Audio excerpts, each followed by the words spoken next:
Вот наша, не разувайтесь, ладно. Вот наша бабушка. Здравствуйте. Роза Худасовна. Здравствуйте. Проходите, пожалуйста. Молодцы какие. Присаживайтесь. Мы это и с утра вот ходим и помогаем по дому убираться. Да С вы утра, что? да, Вот да. я не знала, я прям аж забегалась сегодня с утра и в магазины ходила. Но ничего, уже. Это то есть от Вот нашего. этот с университета. Да. Вот. Ой, спасибо. Это Спасибо чай большое. попейте. Ой, спасибо Да. большое. Это так трогательно. Спасибо.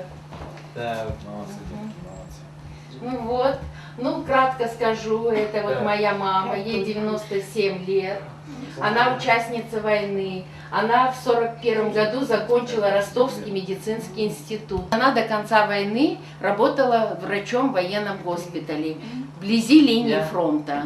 В общем, всех раненых привозили там. Вот. Ну и вот Меня она зовут жива Саюзбек. сейчас, слава богу, но не совсем здорова, парализована, не ходит. Она плохо.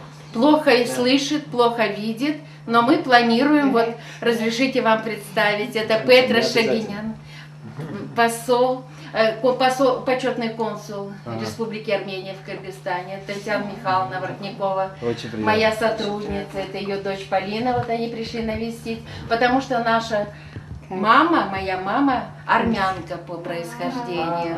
Она вообще в школе училась на армянском языке и даже в институт, когда поступила, ей пришлось очень трудно изучать русский язык. Да. Вот. Умер папа мой, муж мой тоже умер, мы с ней сейчас живем вдвоем. Дети мои. Да, Подходи к этому наш серьезно. университет тоже. Они И обязательно, давали ребята, объедините, обучайте, говорите, что такое город, как себя вести надо, оскорблять не надо, плеваться не надо, бросать мусор нельзя. То есть, если это ваша задача сегодня. Так что, если вы это добьетесь, столица будет жить, и как же вся страна будет жить. А будущее за вами, ребята. Учтите, то, что мы сейчас страдаем, мучаемся на сегодня, да, в стране, сколько революций мы пережили, что изменилось? Ничего не изменилось.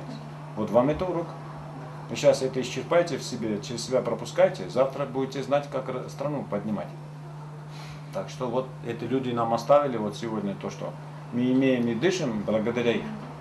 Если бы не они, бы сейчас у нас неизвестно, какая колонна нам была бы и кто мы вообще были бы здесь.